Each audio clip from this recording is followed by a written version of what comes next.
کہ مسجد تو بنا دی شب بھر میں ایمان کی حرارت والوں نے، من اپنا پرانا پاپی ہے برسوں میں نمازی بن نہ سکا۔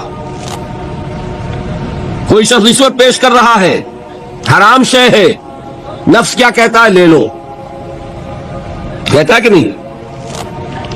اذان کا وقت آ گیا، اذان سن لی آپ نے، لیکن پھر نفس نے کہا ابھی اور سو، آپ نے کروٹ لی، کپڑا خوب ٹھیک کیا اور غین ہو گئے۔ گویا کہ بندگی رب کے لیے سب سے پہلا جہاد کس سے کرنا ہوگا؟ نفس۔ معاشرہ بگڑا ہوا ہے، بگڑے ہوئے معاشرے کا ایک دباؤ ہے آپ پر۔ یہ بالکل ایسے جیسے ایک ہجوم ایک طرف جا رہا ہو تو ادھر جانا آسان اور مقابلے میں جانا بہت مشکل، زور لگانا پڑے گا نا۔ تو معاشرے کا رخ کچھ اور ہے، آپ کا رخ کچھ اور ہے۔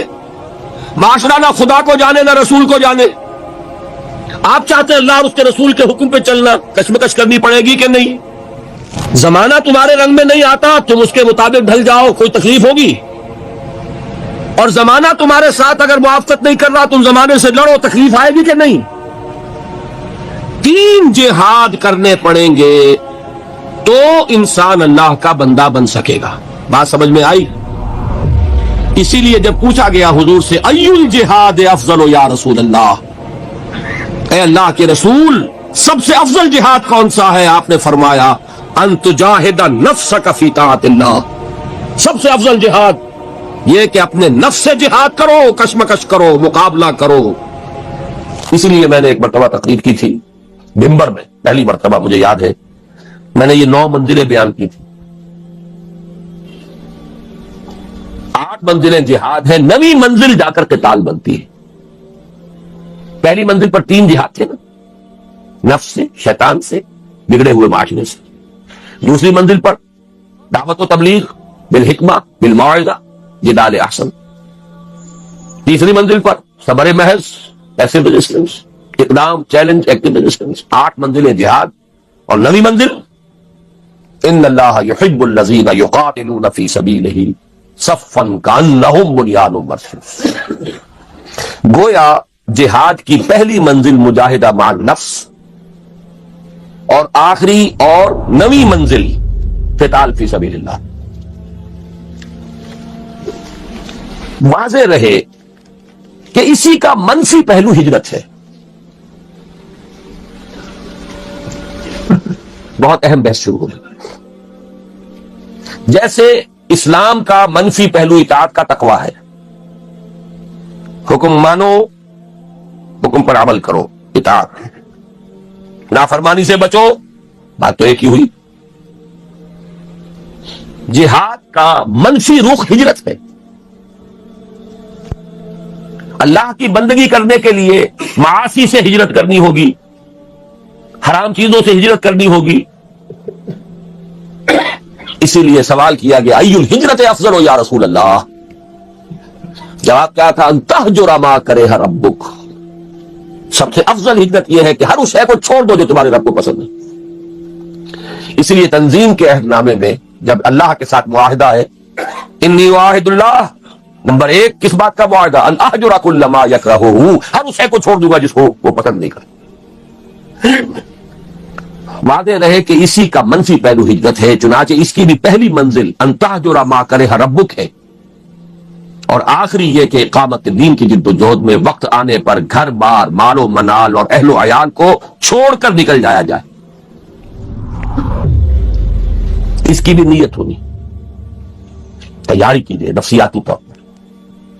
آج بھی جائزہ لیجیے، اتنی غریب تو نہیں ہے کہ کبھی پکار آئے اور بلایا جائے اور یہ بندھن مجھے باندھ کر رکھ لے۔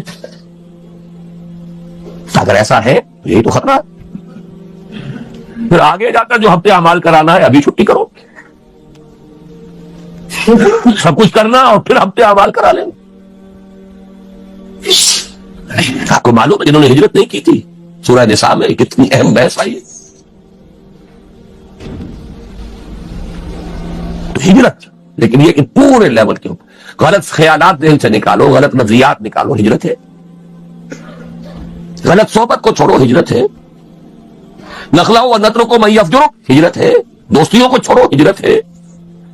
محبتوں کو کاٹو اس تلوار سے، ہجرت ہے۔ جیسے جہاد جیسے سانس ہے اس کی آمد و شد آنا اور جانا، اسی طرح جہاد اور ہجرت ہے۔ کچھ لوگ جو ہے وہ اصطلاحی مفہوم لے کر اور نہ معلوم کہاں سے کہاں، جب نیت میں فطور ہو، کام چوری ہو تو خوہ بدرہ بہانا ہے کسی آپ۔ جہاد اور ہجرت لازم و منصوب، ایک مثبت ایک منفی، کرنٹ چل ہی نہیں سکتا، ایک پازیٹو وائر ایک نیگیٹو وائر۔ جہاد کی پہلی دو منزلوں کے لیے اصل آلہ و ہتھیار قرآن مجید ہے۔ نفس سے جہاد کریں گے، کس شے سے؟ کیسے ماریں گے نفس کو؟ اس کو پاک کرنا ہے کس سے؟ قرآن سے۔ یا ایھا الناس قد جاءکم موعظۃ من ربکم وشفاء لما فی الصدور۔ شیطان سے لڑو گے کس تلوار سے؟ کشتن ابلیس کار مشکل است، زاں کے او گم اندر آماق دل است، خوشتر باشد مسلمان اشکنی کشتہ شمشیر قرآنش، جاہدہم بہی جہادا کبیرا۔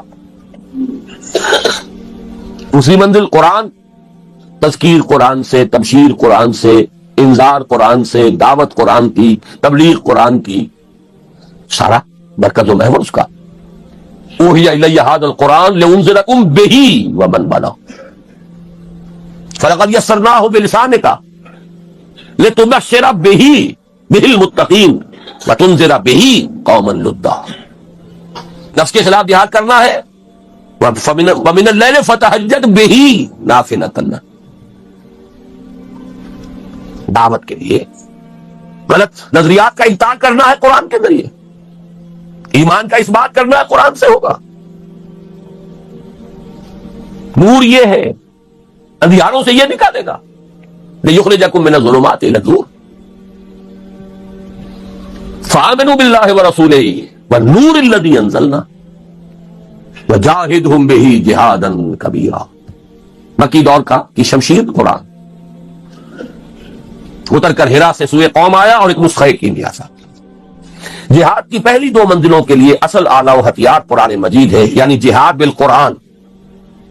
چنانچہ مجاہدہ مان نفس کا مؤثر ترین ذریعہ ہے قرآن کے ساتھ قیام اللیل یا تہجد، اور دعوت و تبلیغ کا پورا عمل بھی قرآن حکیم ہی کی اساس پر اور اسی کے ذریعے ہونا چاہیے۔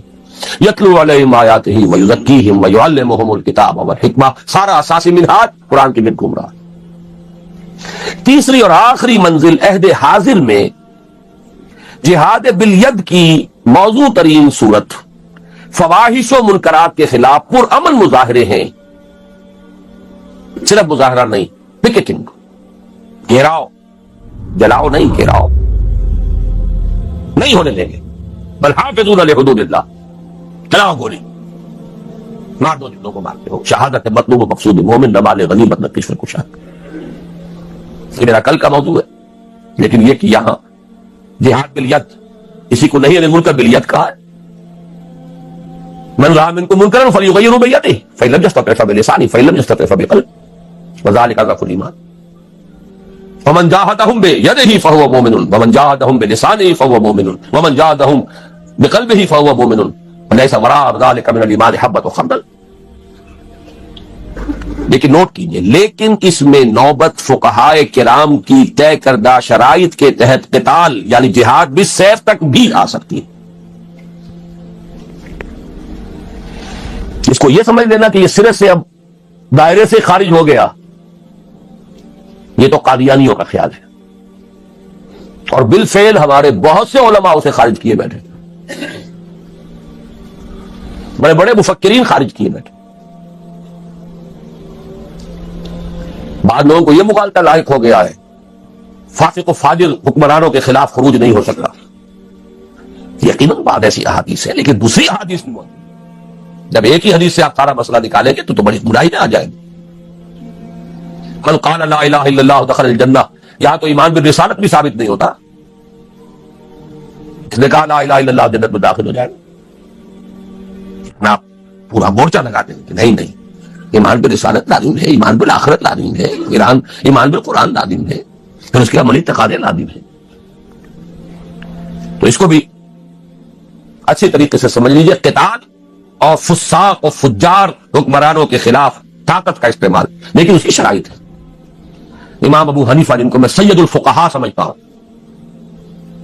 انہوں نے اس کے لیے واضح طور پر کہا کہ نہیں انل منکر، اگر زبان سے مؤثر نہیں ہو رہا تو فبالسیف،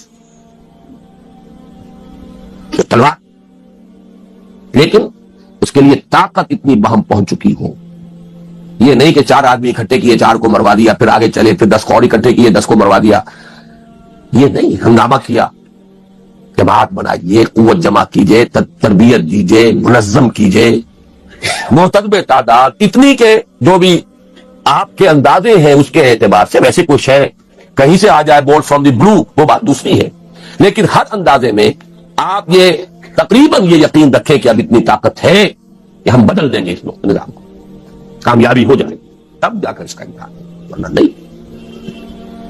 ٹیررزم جو ہے جو چل رہا ہے آج کل، ادھر حقیقت جہاد اور قتال کو بدنام کرنے والی چیز ہے، لیکن یہ جو اس کو خارج کر دینا اس کی غلط ہے۔ اس میں نوبت فقہائے کرام کی طے کردہ شرائط کے تحت قتال یعنی جہاد بالسیف تک بھی آ سکتی ہے، یہ ہے جہاد کی بحث۔ پہلا جو لازمی تقاضا ہے ان 3 فرائض کے لیے وہ ہے جہاد۔ دوسرا لزوم اجتماعیت، اجتماعیت کا لزوم، اس میں بھی درجے ہوں گے، کسی جگہ یہ مستحب ہوگا، کسی جگہ یہ مفید کہہ لیجئے، ممد کہہ لیجئے، کسی جگہ لازم ہوگا، ہر وقت ہر حال میں لازم نہیں۔ فریضہ اول کے ضمن میں صرف صحبت صالح، کونوا مع الصادقین، اللہ کا بندہ بننا ہے آپ کو، نفس سے جہاد کرنا ہے، شیطان سے کرنا ہے، معاشرے سے کرنا ہے، تو ایسے لوگوں کی معیت تلاش کریں، ایسوں کا قرب، ایسوں کی صحبت، جو یہی کام کر رہے ہو، یہی کرنا چاہتے ہو، اس سے تقویت پہنچے گی آپ کو۔ مرید کسے کہتے ہیں؟ ارادہ کرنے والا، آپ نے ارادہ کیا ہے اور بھی ہے اس نے بھی ارادہ کر لیا ہے، یہ مرید جمع، اس سے یقیناً تقویت حاصل ہوگی۔ لیکن عقلاً محض اس کام کے لیے جماعت، میں جماعت کا ایک مفہوم خاص بول رہا ہوں، جماعت ڈسپلن، سموتاعت والی جماعت، کس کام کے لیے ضرورت نہیں۔ نمبر 2، اسی طرح فریضہ ثانی کے ضمن میں درس گاہوں، اداروں، انجمنوں اور سوسائٹیوں سے پورا ہو سکتا۔ دین کی دعوت و تبلیغ ہے، ڈھیلا ڈھالا نظم ادارہ ہے، اشاعت قرآن کا ادارہ، پبلشنگ ہاؤس ہے، آڈیو ویڈیوز کا کوئی سلسلہ ہے، جرائد ہے، رسائل ہے، انجمنیں ہیں، دارالعلوم ہے، یہ سب اس کا ذریعہ ہے، یہ جماعتیں نہیں ہیں۔ اجتماعیت تو ہے، لزوم اجتماعیت لکھا ہے میں نے اوپر،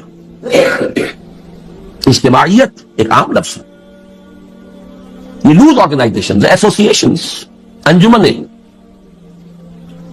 ان میں وہ سموتاعت، ڈسپلن یہ نہیں۔ ٹھیک ہے، ایک دستور ہے، قانون ہے، اس کے مطابق آپ نے تقسیم کار کر دی ہے، کوئی صدر ہے، کوئی سیکریٹری ہے، جس کی ٹانگ گھسیٹنی ہو گھسیٹ لیجئے، نو کانفیڈنس لے آئیے اس کے خلاف، جس کو آپ برقرار رکھنا چاہیں رکھیں، جو بھی رکھیں، آپ کا دارالعلوم ہے، اس کا کوئی محتمم ہے، بہرحال ایک نظم تو وہاں ہوگا، لیکن یہ کہ وہ جماعت کا سلسلہ نہیں۔ لیکن اب ہے اصل شے، فریضہ ثالث کے ضمن میں سم و طاعت فی المعروف کے ٹھیٹھ اسلامی اور عسکری اصول پر مبنی جماعت کے بغیر پورا نہیں۔ کوئی احمق ہوگا جو سمجھے کہ یہ کام ہو سکتا ہے بغیر اس کے۔ ٹھیٹھ اسلامی اور عسکری ملٹری ڈسپلن، وہاں آپ کو یہ اختیار نہیں ہے، حق حاصل نہیں ہے کہ آپ اپنے سپیریئر سے یہ پوچھیں کہ یہ حکم آپ کیوں دے رہے ہیں، مجھے کیا حکمت ہے۔ There's not a reason why, there's but to do it die۔ عسکری اور ٹھیٹھ اسلامی سم و طاعت، فاسمعوا واطیعوا، اللہ کی سم و طاعت مطلق، رسول کی سم و طاعت مطلق، اللہ یہ کہ وہ خود کہہ دیں کہ یہ صرف میرا مشورہ ہے، حکم نہیں ہے، جیسے حضرت بریرہ نے پوچھ لیا تھا۔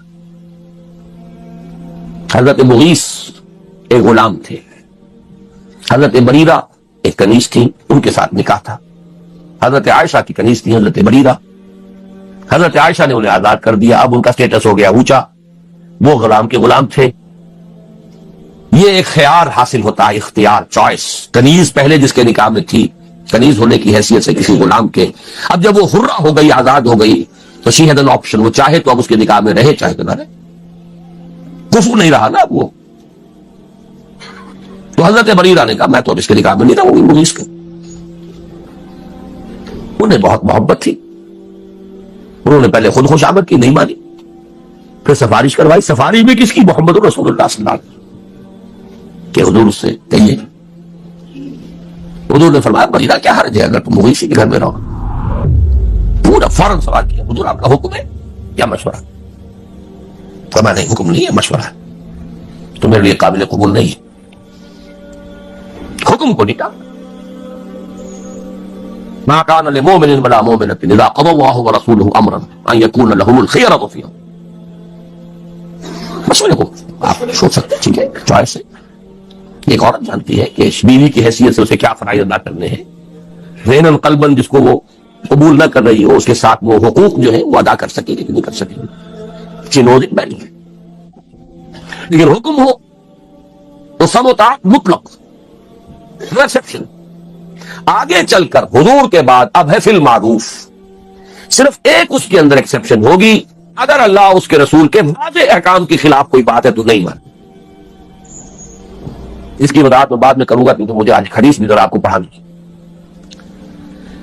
تو یہ لزوم اجتماعیت جو ہے، اس کا تقاضا فریضہ اول کے ضمن میں صرف صحبت صالح سے پورا ہو جاتا ہے، کونوا مع الصادقین. سیکنڈ لیول پر درس گاہوں، اداروں، انجمنوں اور سوسائٹیوں سے پورا ہو سکتا ہے. سم و طاعت والی جماعت ضروری نہیں. لیکن فریضہ ثالث کے ضمن میں سم و طاعت فی المعروف کے ٹھیک اسلامی اور عسکری اصول پر مبنی جماعت کے بغیر پورا نہیں ہو سکتا. یہی مراد ہے حضور کے الفاظ مبارکہ سے آمرکم بخمس بالجماعت والسمع والطاعت والہجرت والجہاد فی سبیل اللہ. آپ یہ بھی کہہ سکتے ہیں میں نے پورا جو ہے یہ 2 گھنٹوں میں صرف اس حدیث کا درس دیا ہے آپ کو.